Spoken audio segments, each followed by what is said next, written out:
The day is coming to an end. How is everybody? Everybody's good? Good, good. Well, thank you for continuing to join us for this offside track. And I know we've been talking a lot about esports, but this panel is really going to be fun because we are going to be talking to the athletes who live it every day. Right, which is really, really cool. We've had some great presentations talking about, the finance side, the road racing side, and so many amazing things. But it's so much fun for me as an athlete as well. I'm not an esport athlete. I was a 5-time Olympian for Canada in track, and it's so cool to see where other sports are going today and how technology is really, really shaping. So what a pleasure to have two local heroes in the sport of Formula One and esport. This is the pride of Holland here. So it's a real honor to have you both. Welcome, guys. Welcome, welcome. Thank you very much. I hope you're all doing well. Absolutely. Got some Formula One fans over there. So let's get right into it, okay? Is the world ever changing, eh? It's changing so much. And let's start with you, because your sport is really on, really the verge of the real epicenter of the change, the digital change that's happening in sports. So tell me, how'd you get here? Well, basically, I'm a professional racing driver in esports, obviously. And I basically came here because of my dad showing me racing games. Like as a little kid, I wanted to race just like Giedo did in real, but we didn't have the money. So therefore, my dad bought PlayStations and other equipment so I could use virtual racing as my passion. And well, I kind of succeeded because I was contracted when I was 15. My parents signed a contract, and I built my career upon that, and now I'm sitting here, so yeah. And your parents were okay with you doing video games in the basement for many years and stuff? They were. I always combined my studies. I'm a medical student in Amsterdam, and yes, they always supported it, but my mom definitely kept my eye on studies. Absolutely, and I know you still do a lot of stuff. We'll talk about that later. So how about you, Giedo? Tell me how you got here in terms of your career. Well, I started quite old for racing drive. I was 9, actually, in go-kart. 9 years old. 9 years old. I mean, these days you have the Max Verstappen. He was like 3-4 years old, very, very young. So I was reasonably old, but then you started, your father buys you a go-kart, you start to drive, you go to do testing, and from there on you start to be Dutch champion, world champion, and then you say, okay, my passion wants to be to become a Formula One driver. And on the end I was 26 when I reached my goal, and it was spectacular. Wow, I could just imagine. It was good fun.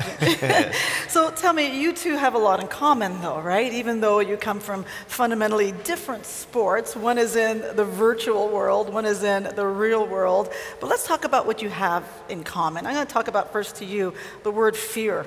Tell me about the word fear in your sport. No fear. No fear. No, once you have fear, I think it's better you can stay home on the couch, watch some telly.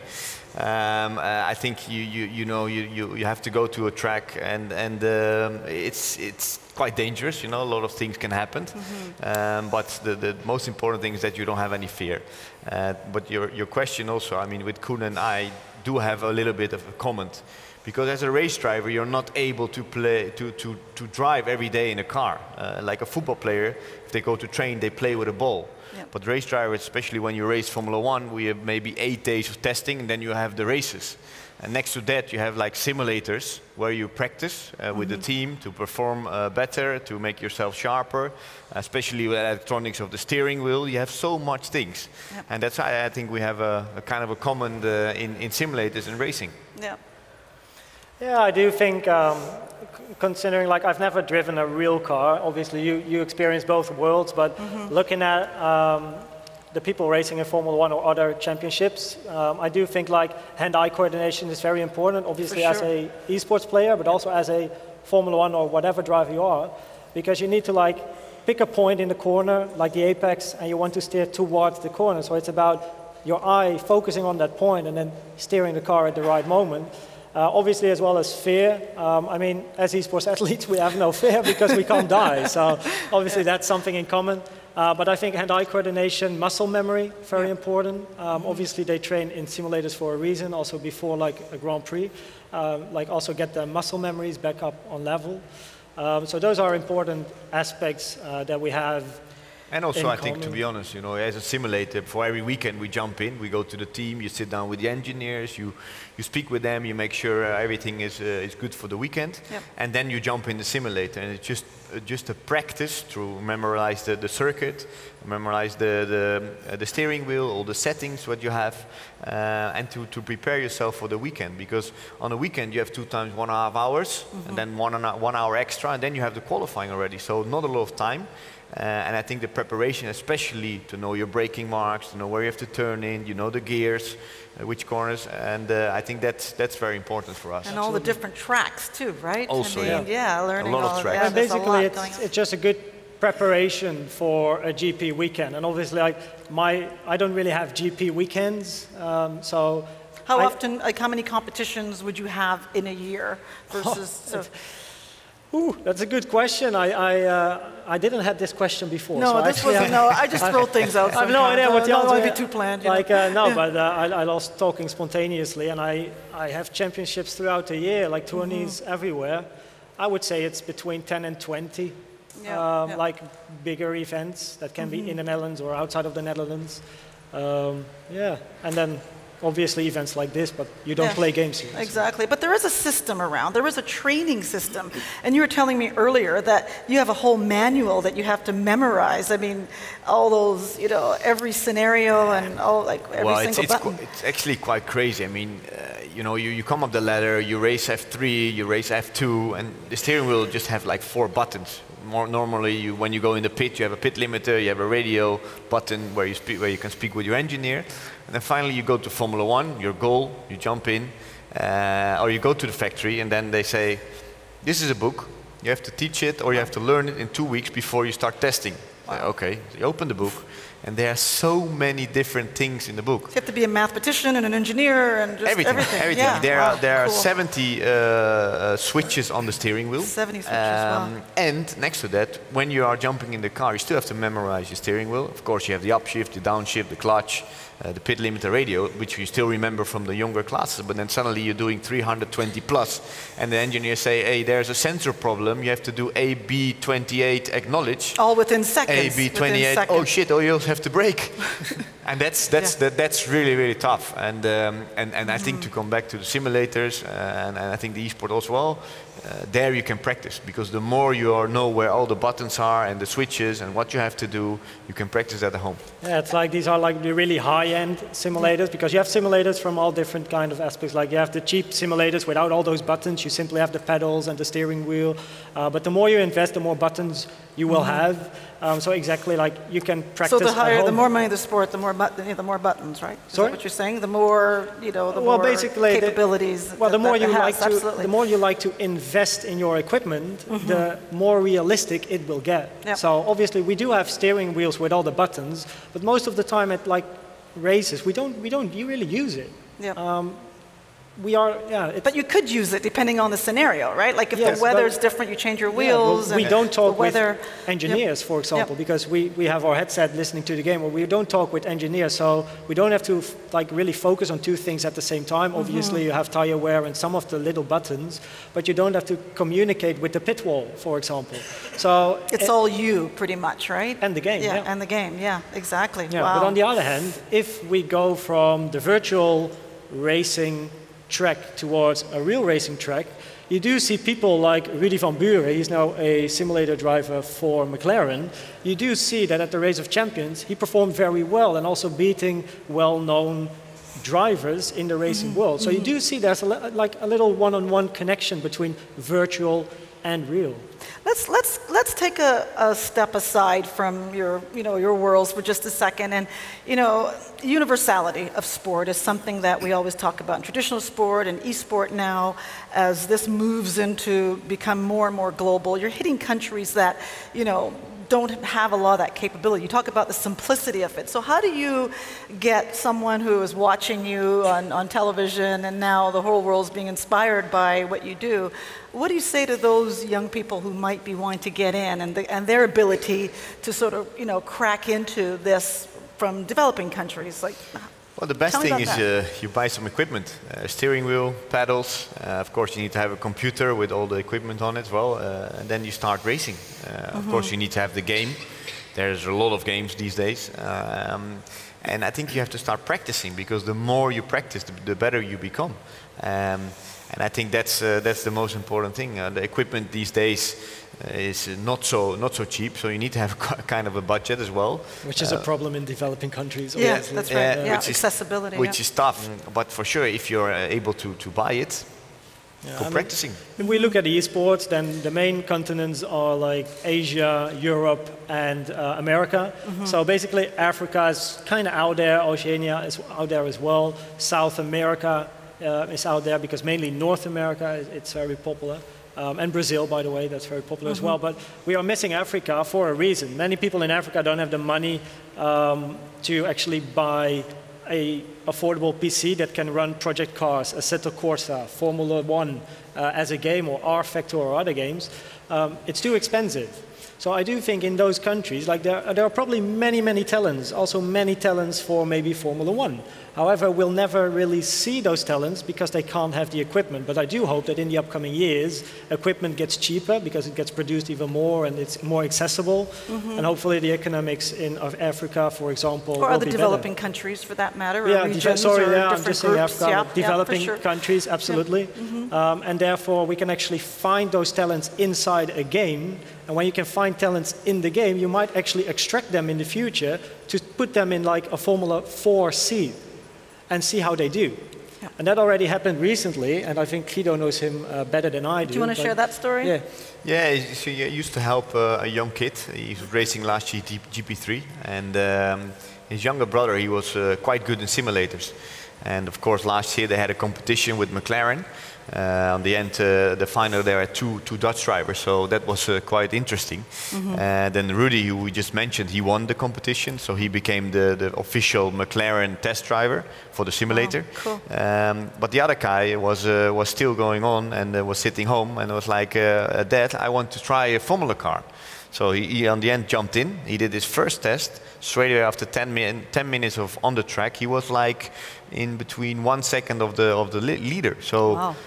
I think once you have the ability home and you can do well, then you're able to do it on track as well. But after half a day, he was of course very tired, because the physical part, they don't have that. Because you don't feel the G-forces, you don't feel the heart rate coming up, and it's quite a lot of work. That's one of the biggest differences, I guess. It's like really feeling those G-forces. I mean, there are simulators. What does that feel like? Tell me, like, what that feels like. Does it feel like a roller coaster times 20? I mean, does it feel like a really bad airplane ride in the last row? Yeah, I mean, if you have a race in Singapore, for example, 2013, I was racing there and was driving quite a bad car. So the handling is always struggling. You're fighting, you have 80% humidity, you have 37 degrees, you are with the whole suit, underwear on, a helmet on. And I was wearing a heart rate belt, and on the end of the race they were checking it, 157 average for 2 hours. Wow. And then also after the race you have to weigh yourself together with the car. I lost 2.5 kilos. Can you imagine sitting in front of your PC at home, you know, and then losing 2 kilos of weight? That would be perfect, right, for many people, like losing weight just playing video games. But unfortunately, that's not true. But we do have G-forces in esports as well. Like there are a couple of simulators. Actually, one of the people that I know and develops one of these simulators is sitting on the front row. But anyway, there are simulators that move and can go up to, like, I think 3 Gs of G-force, I guess, which is quite decent as an esports athlete to practice. So what does it feel like? I just want to, the audience, get a feeling of what does it feel like going through that kind of rush in your head. Like you feel it in your throat, your stomach. I went down a bobsled one day, and I thought I was going to die. Okay? Well, the first time, like, actually, the first time I got into a simulator like that moves around and can go up to 3G, we started on like a little bit lower, like not full 3G, but like on 1.5, I don't know. I was playing, and I played for a straight hour. And afterwards, on finally 3G. And at the end, they said, well, we have never seen someone playing for an hour. Most of the people only continue for 15 minutes, and then they're sick. So somehow you are used to the car. I picked it up very quick, and you're moving around. Yep, so it's but like as long training, as you get used have to it. expected movements, it's all right. Like you know you're going in the corner, so you know you're gonna move your neck. So it's training. But so when training you crash, yeah. that's the moment you think, oh shit, that 3G race really hurts. You know, so because it's unexpected. So do you think, let's change up a little bit, do you think there is too much technology going on in your sport, for example, that it becomes about the tech and maybe not the driver as much, or is there a combination of that, the mental? Well, I mean, where is this headspace there? Well, of course, in Formula One, there's a lot of technicians, and the car is very complicated. But on the end, what they found there, it always goes back to the real car, where you're driving on the streets. Yeah. So I think the technology, what they found there, it's really, really good. But sometimes it's unfair, because, for example, Vettel used to be my teammate in Formula 3. When I reached Formula 1, he was in Red Bull, I was in Caterham, which was a car in the back. He was world champion, I was in the back with 3.5 seconds slower. But when we were racing F3, we were like in between 1/10. So the technical side is really important, yes. Mm-hmm. I think also for the fans, like I watched Formula One for the past 10 years or something, and it, as a fan perspective and someone that always dreamed of driving in a real car, because to be honest, I've never driven in a real race car yet, I have to say, but maybe one day you can take it's on my bucket list. But bit, however, as a fan, you do see that every year they have new rules, and you really have to read the articles to get to stay up to date with what Formula One is actually doing and what are all these tires. Like you have 5 tires and pinky color and purple and yellow, and a lot going what on, does it? What kind of influence does it have on the car? And obviously you have like all the aerodynamical systems that are getting more and more better and better every year for more downforce, but it makes overtaking more difficult. So there are so many little aspects about Formula One at the moment that are maybe for a fan pretty difficult to follow, especially if you don't watch every time. It makes it complicated, and therefore fan engagement is a problem. But as we just saw with Formula E, they're doing a great job, and Formula One is doing a great job as well at the moment. So where is the sport going? You're starting to do some commentating now, so you're going to have to be talking about this in so many different angles. To be honest, I think the sport is still growing. Of course, we have so far this year quite interesting racing, a lot of entertainment. The years before were sometimes a little bit boring, but now I think with engaging with social media, with Formula One, and I think that's a really, really good thing. So I think it's still growing. It's one of the biggest sports in the world, and I think we'll stay like this. And for your sport, esport, let's talk about that. I mean, there's so much information now about that growth. How real is that for you as an athlete, and how will you be able to leverage that for your future and those coming up behind you? Well, I'm as an esports athlete, I'm 25 years old, which is pretty old actually in the world of esports. So considering my career, I'm more into... You should run track. You can go on for a long time. I'll try to challenge you one day. Yeah. Okay. No, but for my career, my career it's not ending. I'm still playing, but I'm more into managing, presenting on Fox Sports as well, like gaming stuff and radio, as well as studying, of course. But I do think racing really has a future, especially if you see that a Rudy van Buren last year got he won the championship and is now racing for McLaren, and you can see how well he is doing also on track. So I do think that athletes in the future, and we spoke about that before the panel as well, just for fun, there will be a day that there is a guy entering Formula 2 that has never driven that car in real before, but he's so good online that they're going to test him offline, and he will do well the first time he hits the car because he knows the buttons, he knows the stuff just from playing in a virtual world. Yeah. And also the simulators will get more and more Gs every time and get more realistic. So one day I do think it's going to be like a real deal, hopefully. And that could be men or women, right? Absolutely. Yeah. I love to see more women in Formula One as well. Yeah, would be nice. Yeah. So finally, in the remaining moments that we have personally, what do you want to see for your sport specifically? Well, esports is growing insane. It's growing in an incredible speed. But what I would like to see is structure. I miss structure in esports. Whatever esports it is, like League of Legends, Counter-Strike, Dota. There's not much structure on a local level. So country-wise. Yeah. And I hope that one day we have little organizations in countries, maybe in cities, local clubs, where people can practice, where they can give tips to each other, advice, maybe have coaches, trainees. Yep. That kind good of advice. yeah. Yep. And how about for yourself? More entertainment, more nice races, and hopefully a Dutch race one time. There you go. In Holland. Yeah. 220. There you go. And what a perfect way to end this session. Really appreciate it, hearing it from the athletes. Thank you so much. And thank you, everyone, for your attention. Thanks, guys.